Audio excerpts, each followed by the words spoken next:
فرزند زہرا یہ حالات برے ہیں۔ کاشانہ بصیرت ایک ایسا مکمل یوٹیوب چینل جس پر محروم بصارت کے لیے بالخصوص اور تمام افراد کے لیے بالعموم سینکڑوں کی تعداد میں اسلامی کتب دستیاب ہیں۔ لہذا گزارش ہے کہ آپ اپنی ذمہ داری نبھاتے ہوئے کاشانہ بصیرت کو سبسکرائب کرنے کے ساتھ ساتھ بیل آئیکن کو پریس کیجیے تاکہ آپ علم کے حصول کے ساتھ ساتھ مذہب اہل بیت کی اشاعت میں بھی اہم کردار ادا کرتے رہیں۔ کاشانہ بصیرت۔ فرزند زہرا یہ حالات برے ہیں۔ بسم اللہ الرحمن الرحیم۔ السلام علیکم۔ یہ کتاب آپ کے لیے کاشانہ بصیرت کی یوٹیوب چینل کی جانب سے ریکارڈ کی جا رہی ہے۔ نام کتاب حیات القلوب، جلد دوم، تالیف علامہ مجلسی علیہ رحمہ۔ اب ہم کتاب کا پارٹ نمبر 20 پڑھیں گے۔ 5واں باب حضرت خدیجہ کے فضائل وغیرہ، صفحہ نمبر 189۔ پارٹ نمبر 20 کا آغاز ہم وہاں سے کریں گے جہاں ہم نے پارٹ نمبر 19 کا اختتام کیا تھا۔ پارٹ نمبر 20 جب حضرت صلی اللہ علیہ وآلہ وسلم کا قافلے میں پہنچے تو میسرہ نے کہا، میرے سردار کیا مکہ جانے کا ارادہ ترک کر دیا؟ فرمایا، نہیں، میں تو ہو آیا۔ میسرہ یہ سن کر ہنسا اور کہا، حضور مزاح فرما رہے ہیں۔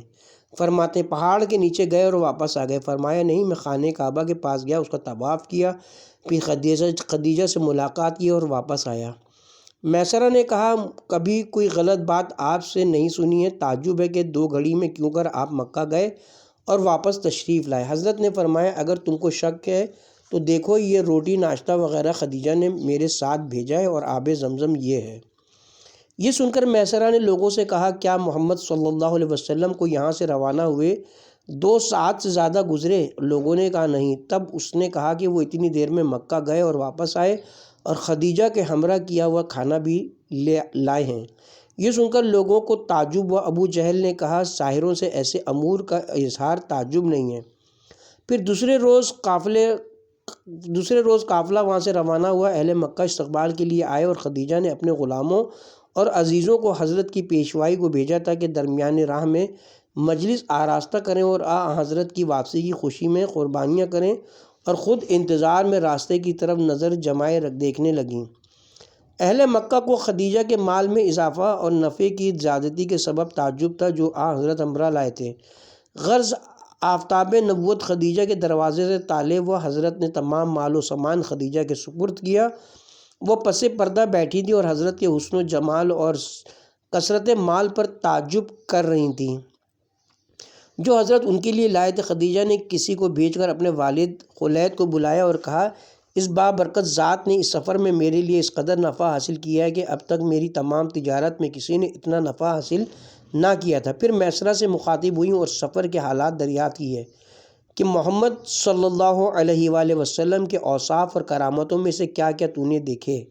میسرہ نے کہا، مجھ میں کہاں طاقت ہے کہ آپ کے صفات حمیدہ اور اوصاف پسندیدہ کا کچھ خیال بیان کروں یا آپ کے معجزات و کرامات کا کچھ بھی ذکر کر سکوں۔ پھر سیلاب اور خشک کنویں اور اژدہے اور خشک درخت وغیرہ اور جو کچھ راہب نے حضرت کے بارے میں کہا تھا اور جو پیغام خدیجہ کو بھیجا تھا خدیجہ سے بیان کیا۔ خدیجہ نے فرمایا، اے میسرہ، بس کر، تو نے محمد صلی اللہ علیہ وسلم کے بارے میں میرے اشتیاق کو زیادہ کر دیا۔ جا، میں نے تجھ کو تیری زوجہ اور فرزندوں کو آزاد کیا اور 200 درہم اور 2 اونٹ اس کو عطا کیے اور خلت فاخرہ پہنایا۔ پھر حضرت رسالت مآب پر نوازشیں کی اور بہت کچھ مال و متاع کا وعدہ کیا۔ حضرت ان سے رخصت ہو کر جناب ابو طالب کے پاس آئے اور فوائد و حالات سفر آپ سے بیان کیے اور کہا، اے ام محترم، یہ سب کچھ جو اس سفر میں حاصل ہوا ہے آپ کے سبب سے حاصل ہوا ہے۔ جناب ابو طالب نے ان کو سینے سے لگا لیا اور پیار کیا اور کہا، اے میری آنکھوں کے نور، میری تمنا ہے کہ تمہارے لیے ایسی زوجہ کا انتظام ہو جائے جو تمہارے درجے اور مرتبے کے موافق ہو۔ دوسرے روز حضرت نے غسل کیا، لباس فاخرہ زیب جسم کیے، خوشبو لگائی اور خدیجہ کے مکان پر تشریف لے گئے۔ خدیجہ نے حضرت کو دیکھا تو بہت خوش ہوئی اور کہا، میرے سردار آپ کی جو حاجت ہو بیان فرمائیے، آپ کی تمام حاجتیں پوری کروں گی۔ آپ نے جو زر و مال مجھ سے حاصل کیا کس مصرف میں خرچ کرنے کا ارادہ ہے؟ فرمایا میرے چچا کی خواہش ہے کہ وہ سب میری شادی میں صرف کرے اور میرے لیے زوجہ کی خواستگاری فرمائیں۔ یہ سن کر خدیجہ مسکرائیں اور کہا میرے سردار کیا میں آپ کے لیے زوجہ کا انتظام کروں جو مجھے بھی پسند ہو؟ فرمایا بہتر ہے۔ خدیجہ نے کہا میں نے آپ کے لیے ایک عورت کا انتظام کیا جو آپ ہی کی قوم سے ہے اور مال و حسن و جمال اور عفت و کمال اور سخاوت و طہارت میں مکے کی تمام عورتوں سے بہتر ہے۔ وہ آپ کے تمام امور میں آپ کی مددگار ہوگی اور بہت ہی تھوڑے میں راضی ہو جائے گی اور نسب میں آپ سے قریب ہے۔ اگر آپ اس کی خواستگاری کریں تو تمام عرب بلکہ بادشاہان زمین آپ پر رشک کریں گے، لیکن اس میں 2 عیوب ہیں۔ اول یہ کہ اس سے پہلے اس کے 2 شوہر گزر چکے ہیں، اور دوسرا عیب یہ کہ وہ آپ سے عمر میں زیادہ ہے۔ حضرت نے یہ سنا تو شرم سے آپ کی پیشانی مبارک عرق ہو گئی اور خاموش ہو گئے۔ پھر دوسری مرتبہ خدیجہ نے انہی باتوں کا اعادہ کیا اور کہا آپ جواب کیوں نہیں دیتے؟ اس وقت حضرت نے کہا اے دختر تم بہت مالدار ہو اور میں پریشان حال ہوں۔ میں تو ایسی عورت چاہتا ہوں جو مجھ سے مال وغیرہ میں برابر ہو۔ خدیجہ نے کہا خدا کی قسم اے محمد صلی اللہ علیہ وآلہ وسلم، میں اپنے تئیں آپ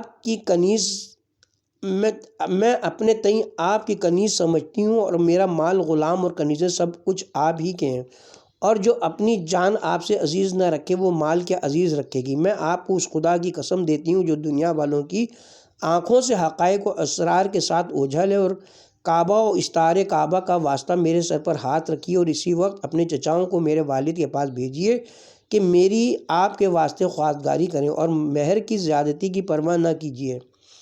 میں اپنے مال سے دوں گی اور میری جانب سے نیک گمان رکھیے جس طرح میں آپ کی طرف سے نیک گمان رکھتی ہوں۔ غرض جناب رسول خدا وہاں سے اٹھ کر جناب ابو طالب کے پاس آئے۔ اس وقت آپ کے سب چچا وہاں موجود تھے۔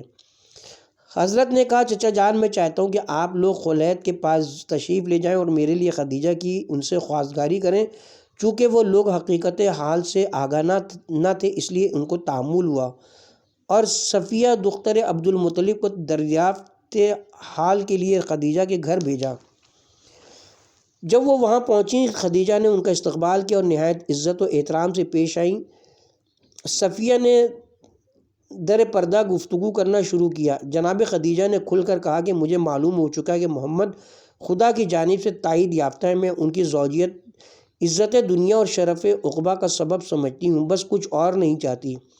اور صفیہ کو خلت فاخرہ پہنایا۔ صفیہ نہایت خوش و خرم اپنے بھائیوں کے پاس آئیں اور کہا بسم اللہ آپ لوگ جائیے، خدیجہ کو محمد کا شرف خدا کے نزدیک معلوم ہو چکا ہے اور وہ ان کی محبت میں بے چین ہے۔ یہ سن کر حضرت کے سب چچا مسرور ہوئے سوائے ابو لہب کے جو حسد کے سبب رنجیدہ و مغموم ہوا۔ پھر عباس نے اٹھ کر کہا اب کیا بیٹھے ہو، چلو کہ امور خیر میں جلدی کرنا چاہیے۔ جناب ابو طالب نے حضرت رسول خدا کو لباس فاخرہ پہنایا، شمشیر ہندی حضرت کی کمر میں باندھی اور ایک عربی نجیب گھوڑے پر سوار کیا۔ آپ کے چچاؤں نے ستاروں کی طرح اس ماہ تابہ کو بیچ میں لیا اور روانہ ہوئے۔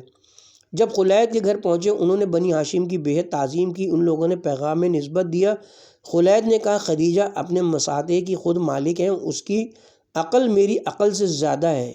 بہت سے بادشاہوں اور عرب کے اکابر نے اس کی خواستگاری کی لیکن وہ راضی نہیں ہوئی۔ یہ جواب ان لوگوں کو ناگوار ہوا اور وہاں سے اٹھ کر چلے۔ خدیجہ کو معلوم ہوا تو بہت بے چین ہوئیں اور اپنے چچا ورقہ کو بلایا۔ وہ ایک راہب اور عالم تھے اور بہت سی کتابیں انبیاء سابقین کی پڑھے ہوئے تھے۔ وہ آئے تو خدیجہ کو محزون و مغموم دیکھا۔ سبب پوچھا، کہا اے چچا اس کا حال اور کیا ہوگا جس کا کوئی مونس و مددگار نہ ہو؟ ورقہ نے کہا شاید شوہر کرنے کا ارادہ ہے۔ تمام بادشاہوں اور اکابر عرب نے تمہاری خواستگاری کی مگر تم نے قبول نہ کیا۔ خدیجہ نے کہا چچا جان نہیں چاہتی ہوں کہ مکہ سے باہر جاؤں۔ ورقہ نے کہا اہل مکہ میں سے بھی بہت لوگوں نے تمہاری خواہش کی مثل شبی و عقبہ اور ابو جہل کے، مگر تم نے سب کو جواب دے دیا۔ خدیجہ نے کہا کہ سب اہل ضلالت و جہالت ہیں، کسی اور کے متعلق آپ کا گمان ہے کہ ان کے برعکس اوصاف کا مالک ہو؟ ورقہ نے کہا کہ میں نے سنا کہ محمد بن عبداللہ نے تمہاری خواستگاری کی ہے۔ خدیجہ نے کہا چچا جان ان میں کوئی عیب بھی آپ کو نظر آیا۔ ورقہ کچھ دیر خاموش رہے، پھر بولے ان کا عیب یہ کہ نجابت و کرامت کی جڑ اور شرف و عزت کی شاخ ہیں، اور خلق و خلق میں اپنا نظیر نہیں رکھتے، اور فضل و کرم اور علم و جود میں مشہور آفاق ہیں۔ خدیجہ نے کہا جس طرح آپ نے ان کے اوصاف بیان کیے، ایوب بھی بیان کیجیے۔ ورقہ نے کہا ان کا عیب یہ کہ وہ عالم کے چاند اور زمین و آسمان کے آفتاب ہیں، ان کی گفتار شہد سے زیادہ شیریں ہے، اور افعال و کردار کا حسن دنیا میں بے مثل ہے۔ خدیجہ نے کہا اے چچا، اگر ان کا کوئی عیب آپ کو معلوم ہو تو بتائیے۔ ورقہ نے کہا وہ حسن میں یکتا اور نسب میں بلند ہیں، حسن سیرت اور صفائی باطن میں سارے عالم پر فضیلت رکھتے ہیں، خوش خوئی، خوش مزاجی اور شیریں کلامی میں ان کا کوئی مثل نہیں ہے۔ خدیجہ نے کہا میں جس قدر ان کے عیب پوچھتی ہوں، آپ ان کے فضل و شرف بیان کرتے ہیں۔ ورقہ نے کہا میری کیا حقیقت ہے کہ ان کے اوصاف کا احاطہ کر سکوں، لاکھ میں ایک فضیلت بھی بیان نہیں کر سکتا۔ خدیجہ نے کہا میں نے انہی کو پسند کیا اور ان کی عظمت سمجھ چکی ہوں، ان کے طور و طریقے کو بہتر جانتی ہوں، ان کے سوا کسی اور کا خیال نہیں کر سکتی۔ ورقہ نے کہا اگر ایسا ہے تو تم کو خوشخبری ہو کہ ان کو بہت جلد مرتبہ رسالت پر پہنچائے گا، اور وہ مشرق و مغرب کے بادشاہ ہوں گے۔ اے خدیجہ مجھ کو کیا دو گی اگر آج شب تم کو ان کے ساتھ تجویز کر دوں؟ خدیجہ نے کہا میرا تمام مال آپ کے سامنے موجود ہے، جو کچھ چاہیے لے لیجئے۔ ورقہ نے کہا میں مال دنیا نہیں چاہتا، بلکہ چاہتا ہوں کہ محمد صلی اللہ علیہ وآلہ وسلم سے میری شفاعت کرا دو۔ اے خدیجہ سمجھ لو کہ ہم کو عظیم حساب و کتاب درپیش ہے، اور اس روز کوئی شخص نجات نہ پائے گا سوائے اس کے کہ جس نے محمد کی پیروی اور اطاعت کی ہوگی اور ان کی رسالت کی گواہی دی ہوگی۔ وائے ہو اس پر جو اس بہشت سے دور ہوگا اور جہنم میں جائے گا۔ خدیجہ نے کہا میں آپ کی شفاعت کی ضامن ہوتی ہوں۔ غرض ورقہ وہاں سے خلید کے پاس گئے اور کہا اپنے واسطے کیا کرنا چاہتے ہو؟ انہوں نے پوچھا میں نے کیا کیا؟ ورقہ نے کہ فرزندان عبد المطلب کے دلوں کو تم نے رنجیدہ کیے، وہ تم پر غضبناک ہیں۔ حمزہ کی تلوار سے تم ڈرتے نہیں ہو کہ ناگاہ تمہارے سر پر آ پڑے اور تم کو ہلاک کر دے۔ کہا میں نے ان کے ساتھ کیا برائی کی ہے؟ ورقہ نے کہا ان کی خواہش کو تم نے رد کیا اور ان کے برادر زادے محمد کو حقیر سمجھا۔ خلید نے کہا میں محمد کے بارے میں کیا کہہ سکتا ہوں جبکہ تمام علماء ان کی نیکی کی شہادت دیتے ہیں، لیکن دو باتیں مانے ہوئیں۔ اول یہ کہ تمام اکابر عرب کو میں نے جواب دے دیا اگر خدیجہ کی نسبت محمد سے کرتا ہوں تو وہ سب مجھ سے خلاف ہو جائیں گے۔ دوسرے یہ کہ خدیجہ محمد سے نسبت پر راضی نہ ہوگی۔ ورقہ نے کہا کوئی ایسا نہیں ہے جو محمد کے اوصاف نہ جانتا ہو اور آرزو نہ رکھتا ہو کہ اپنی بیٹی اس کو دے، اور خدیجہ نے چونکہ ان کے فضائل اور کرامتیں بہت کچھ مشاہدہ کی ہیں اس لیے ان کے ساتھ تجویز پر راضی ہے۔ پھر بہت سے وعدے و وعید کر کے خلید کو راضی کر لیا اور ان کو لے کر حضرت ابو طالب کے گھر آئے۔ وہاں تمام فرزندان عبد المطلب موجود تھے۔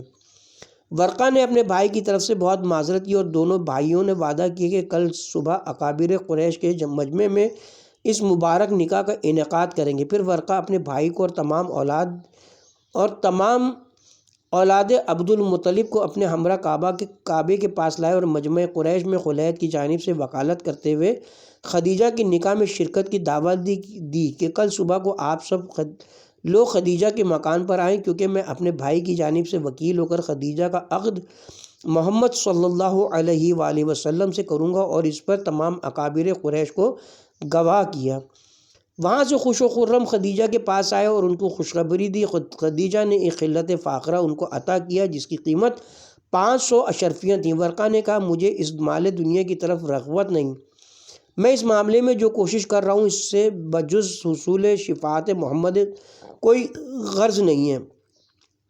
پھر کہا اپنے مکان کو آراستہ کرو اور ولیمے کا انتظام کرو کیونکہ تمام اکابر قریش تمہارے یہاں آئیں گے۔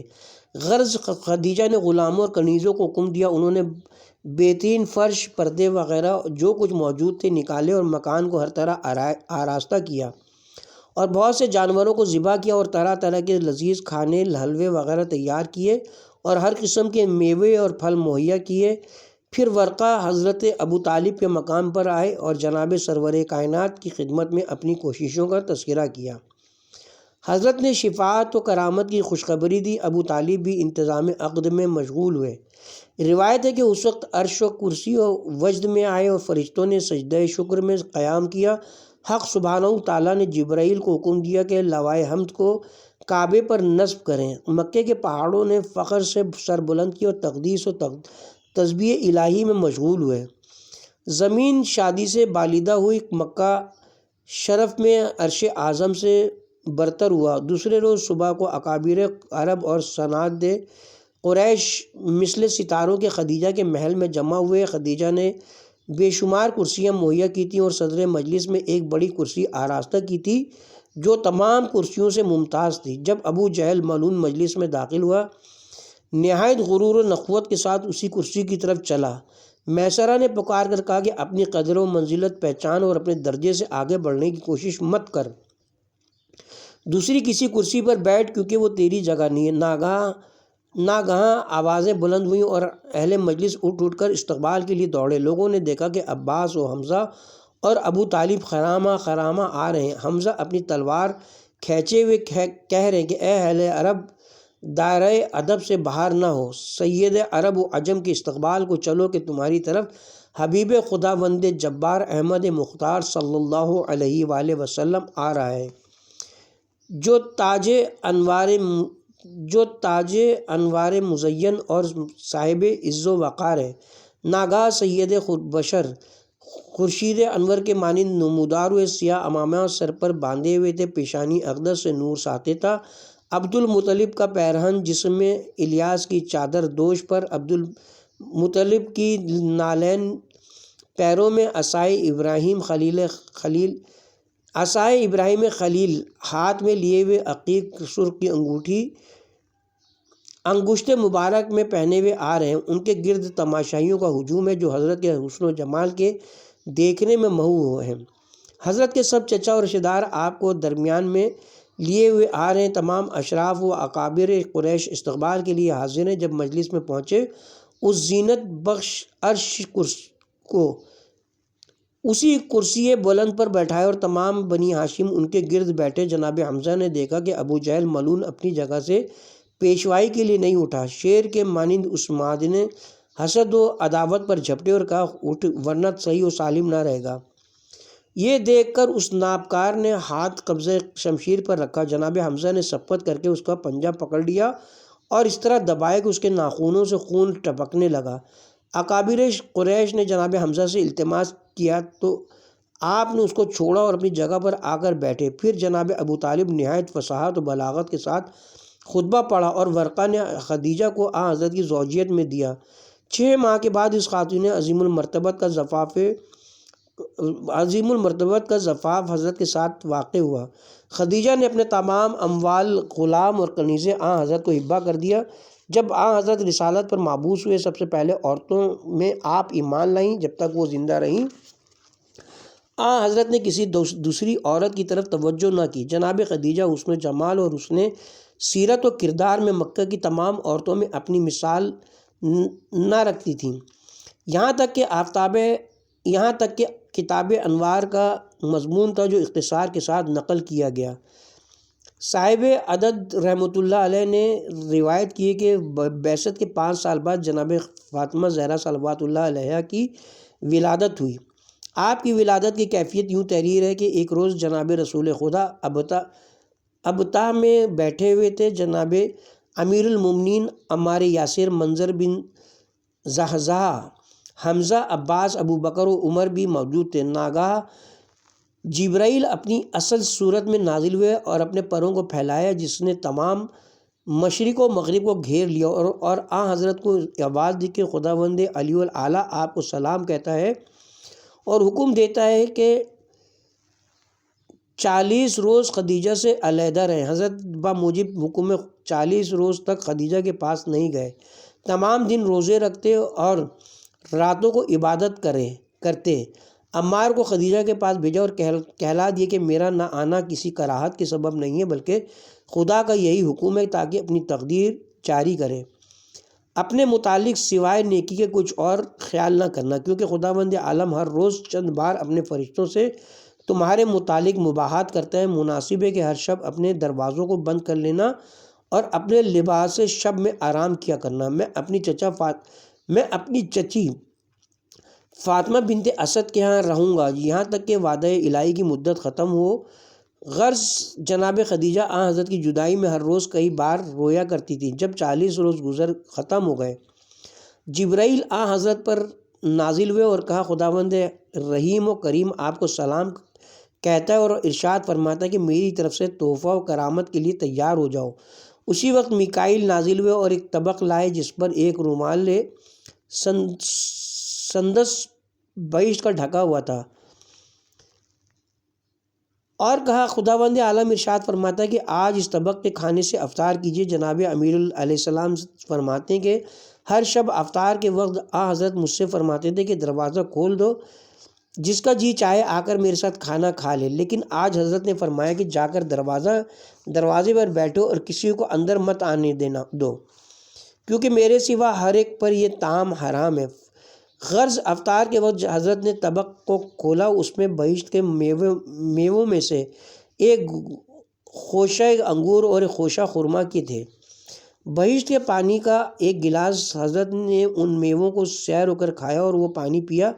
جبرائیل نے بہشت کی سراہی سے پانی ڈالا اور میکائیل نے حضرت کا ہاتھ دھلایا اور اسرافیل نے بہشت کے رومال سے حضرت کے ہاتھ پونچھے اور باقی ماندہ کھانا ماں برتنوں کے آسمان پر واپس لے گئے۔ پھر حضرت نماز کے لیے اٹھے۔ جبرائیل نے کہا، اس وقت نماز جائز نہیں ہے، ابھی خدیجہ کے گھر جائیے اور ان سے مقاربت کیجیے، کیونکہ خدا چاہتا ہے کہ اس رات آپ کی نسل سے ذریت طاہرہ خلق فرمائے۔ یہ سن کر حضرت خانہ خدیجہ کی طرف چلے۔ جناب خدیجہ کہتی ہیں کہ مجھے تنہائی سے انس ہو گیا تھا۔ رات ہوتی تو میں دروازوں کو بند کر لیتی، پردے گرا دیتی اور نماز میں مشغول ہو جاتی، پھر لباس سے شب پہن کر چراغ کو گل کر دیتی اور سو جاتی تھی۔ اس رات کچھ غنودگی میں تھی کہ دروازہ کھٹکھٹانے کی آواز کان میں آئی۔ میں نے پوچھا، کون ہے؟ سوائے محمد صلی اللہ علیہ وسلم کے کسی کو دروازہ کھٹکھٹانا مناسب نہیں ہے۔ حضرت نے فرمایا، میں محمد ہی ہوں۔ یہ سنتے ہی میں نے دوڑ کر دروازہ کھول دیا۔ حضرت کی یہ عادت تھی کہ جب سونے کا ارادہ کرتے، پانی منگاتے اور تجدید وضو فرماتے اور 2 رکعت نماز بجا لاتے، پھر بستر پر آ کے لیٹتے تھے۔ لیکن آج رات یہ سب کچھ نہ کیا، میرا ہاتھ پکڑ کر بستر پر لے گئے۔ جب مقاربت سے فارغ ہوئے، میں نے نور فاطمہ اپنی شکم میں پایا۔ جناب معصومہ کی ولادت اور اس وقت معجزات، ان کے احوال معجزات کے ابواب میں بیان ہوں گے انشاءاللہ، اور جناب خدیجہ کی تمام اولاد کا حضرت رسالت پناہ کی اولاد امجاد کے ذکر میں تذکرہ کیا جائے گا۔ اس کے ساتھ ہی 5واں باب حضرت خدیجہ کے فضائل وغیرہ اپنے اختتام کو پہنچے۔ صفحہ نمبر 195 آغاز کرتے ہیں 6واں باب حضرت کے اسماء گرامی، انگوشتری کے نقوش اور آپ کے اسلحے وغیرہ کا تذکرہ جو حضرت سے منسوب تھے۔ فصل اول حضرت کے اسماء گرامی کا تذکرہ۔ ابن بابویہ نے بسنت معتبر جابر بن عبداللہ انصاری سے روایت کی کہ حضرت نے فرمایا کہ میں لوگوں میں جناب آدم سے سب سے زیادہ مشابہ اور جناب ابراہیم سب سے زیادہ صورت و سیرت میں مجھ سے مشابہ تھے۔ خدا نے بالائے عرش سے میرے 10 نام اپنے عظمت و جلال کے لیے رکھے اور میرے اوصاف بیان فرمائے، اور ہر پیغمبر کی زبانی ان کی قوم کو میری خوشخبری پہنچائی، اور توریت و انجیل میں میرا بہت تذکرہ کیا ہے۔ اپنے کلام کی مجھے تعلیم دی، مجھ کو آسمان پر بلند کیا اور میرا نام اپنے نام بزرگ سے اشتقاق فرمایا۔ اس کا ایک نام محمود ہے، اس لیے اس نے میرا نام محمد صلی اللہ علیہ وآلہ وسلم رکھا، اور مجھ کو بہترین زمانہ اور بہترین امت میں پیدا کیا۔ توریت میں میرا نام عہد رکھا، کیونکہ توحید و یگانہ پرستی ہے خدا کے سبب میری امت کے اجسام آتش جہنم پر حرام قرار دیے۔ انجیل میں میرا نام احمد ہے، کیونکہ میں آسمان میں محمود ہوں اور میری امت حمد کرنے والی ہے۔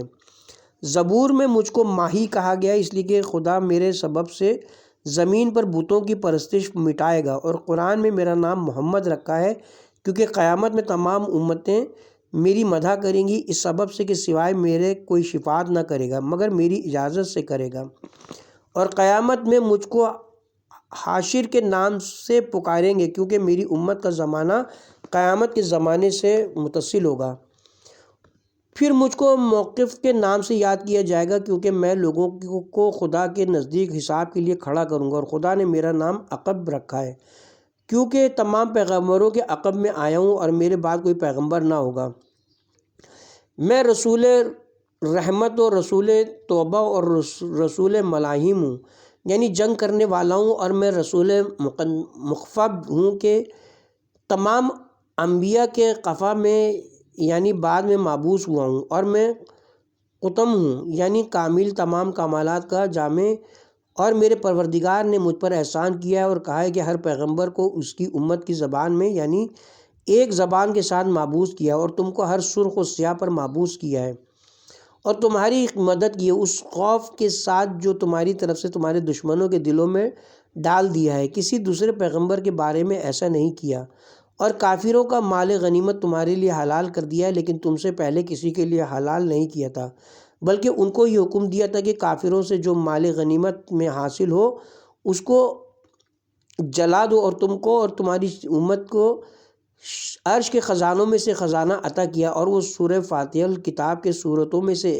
اور سورہ بقرہ کی آیتیں ہیں، اور تمہارے اور تمہاری امت کے لیے تمام روئے زمین کو محل سجدہ قرار دیا ہے، برخلاف امتہائے گزشتہ کے ان کو عبادت خانوں کے سوا کہیں سجدے کا حکم نہ تھا، اور زمین کی خاک کو تمہارے لیے پاک کرنے والی بنایا، اور کلمہ اللہ اکبر کو تمہیں اور تمہاری امت کو بخشا، اور اپنا ذکر تمہارے ذکر سے متصل کر دیا کہ جب تمہاری امت مجھ کو وحدانیت کے ساتھ یاد کرے تو تم کو رسالت کے ساتھ یاد کرے۔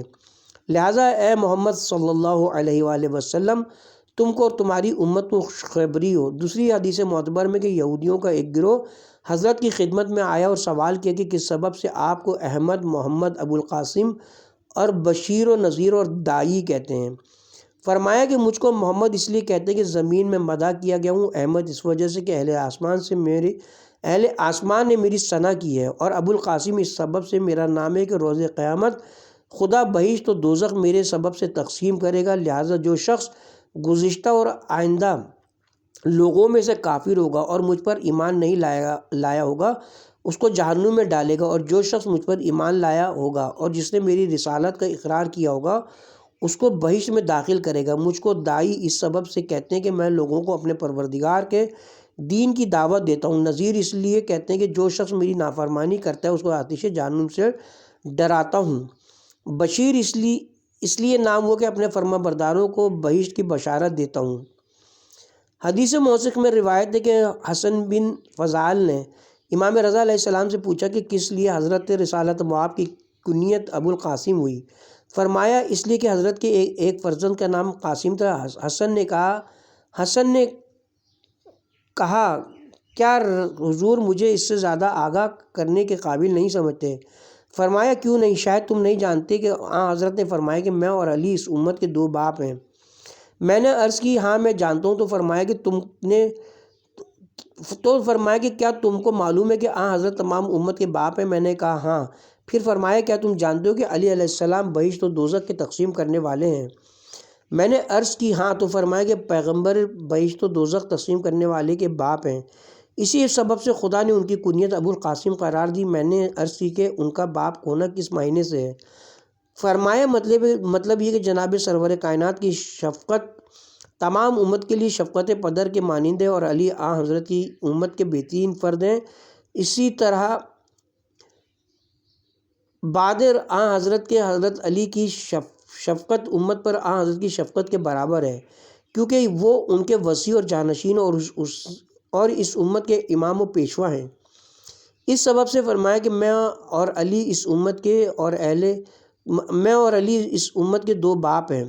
پھر فرمایا کہ ایک روز جناب سرور عالم ممبر پر تشریف لے گئے اور فرمایا کہ جو شخص کچھ قرض اور اہل و عیال چھوڑ کر مر جائے اس کے قرض کی ادائیگی اور عیال کے اخراجات میرے ذمہ ہیں، اور جو شخص کچھ مال چھوڑے اور اس کے وارث موجود ہوں تو مال اس کے وارثوں کا۔ اسی سبب سے حضرت اپنی امت پر خود ان کی جانوں سے زیادہ تصرف کا حق رکھتے تھے۔ اسی طرح حضرت علی علیہ السلام حضرت کے بعد امت کی جانوں سے ان پر زیادہ تصرف کا حق رکھتے تھے۔ دوسری حدیث موثق میں حضرت امام محمد باقر علیہ السلام سے روایت ہے کہ جناب سرور کائنات کے 10 نام تھے. 5 نام قرآن میں مذکور ہیں اور 5 نام اس سے علیحدہ ہیں. قرآن میں مذکورہ نام محمد، احمد، عبداللہ، یاسین اور نون ہیں، اور جو قرآن میں نہیں ہے وہ فاتح، خاتم، کافی، مخفی اور حاشر ہیں. اور علی بن ابراہیم سے روایت ہے کہ خدا نے حضرت کا مزمل نام رکھا کیونکہ جس وقت حضرت پر وحی نازل ہوئی تو آپ کمبل اوڑھے ہوئے تھے، اور مدثر کا خطاب قیامت سے پہلے حضرت کی رجت کے اعتبار سے، یعنی وہ جو کفن پہنے ہوئے زندہ ہو کر دوبارہ لوگوں کو عذاب خدا سے ڈرائے. روایت معتبر میں ہے کہ سرور کائنات نے فرمایا کہ خلاق عالم نے مجھ کو اور علی کو ایک نور سے پیدا کیا اور ہمارے واسطے اپنے ناموں میں سے 2 نام اشتقاق کیے. خداوند صاحب عرش محمود ہے، میں محمد ہوں، اور حق سبحانہ تعالیٰ علی الاعلیٰ ہے اور امیر المومنین علی علیہ السلام ہے.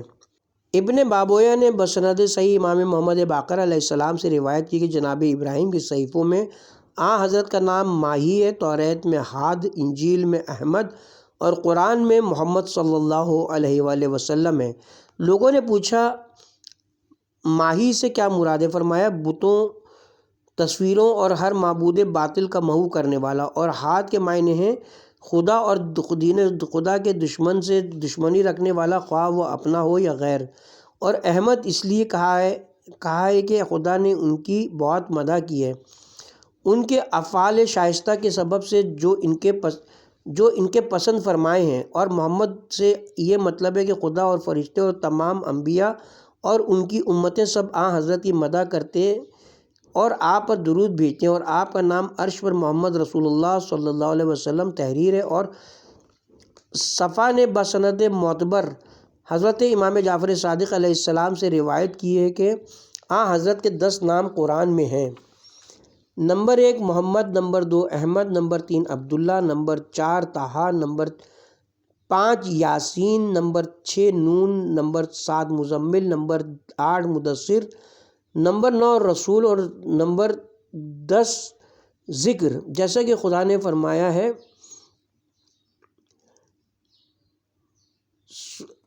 جیسے وما محمد اللہ رسول، آیت نمبر 144 سورہ آل عمران، سورہ صف آیت نمبر 6 پارہ نمبر 28، آیت نمبر 19 سورہ جن پارہ نمبر 29، آیت نمبر 1-2 سورہ طٰہٰ پارہ نمبر 16، یاسین والقرآن الحکیم سورہ یاسین آیت نمبر 1 پارہ نمبر 22، نون والقلم وما یسطرون آیت نمبر 1 سورہ قلم پارہ نمبر 29، یا ایھا المزمل آیت نمبر 1 سورہ مزمل پارہ نمبر 29، یا ایھا المدثر آیت نمبر 1 سورہ مدثر پارہ نمبر 29، سورہ طلاق پارہ نمبر 28 آیت نمبر 10-11۔ حضرت صادق علیہ السلام نے فرمایا کہ حضرت صادق علیہ السلام نے فرمایا کہ ذکر حضرت کے ناموں میں سے ہے اور ہم اہل ذکر ہیں. جیسا کہ خدا نے قرآن میں حکم دیا کہ جو کچھ نہ سمجھو اہل ذکر سے پوچھو. بعض علماء نے قرآن سے 400 اسماء حضرت کے ثابت کیے ہیں، اور مشہور یہ کہ توریت میں حضرت کا نام مود ہے، انجیل میں تاب اور زبور میں فارقلیت ہے. اکثر علماء نے حضرت کے اسماء گرامی اور القاب ان کے علاوہ جو سابق میں مذکور ہو چکے ہیں جو قرآن سے بیان کیے ہیں یہ ہیں: شاہد، شہید، مبشر، بشیر، نذیر، داعی، سراج منیر، رحمت للعالمین، رسول اللہ، خاتم النبیین، نبی، امی، نور، نعمت، رؤوف، رحیم، منذر، مذکر، شمس، نجم، حامیم، سما اور 3۔ اس کے ساتھ ہی اب ہم یہاں پہ کتاب کے پارٹ نمبر 20 کا اختتام کرتے ہیں۔ چھٹا باب حضرت کے اسماء گرامی، انگوشتری کے نقوش وغیرہ کا بیان ابھی جاری ہے۔ پارٹ نمبر 21 کا آغاز ہم اسی باب سے کریں گے انشاءاللہ۔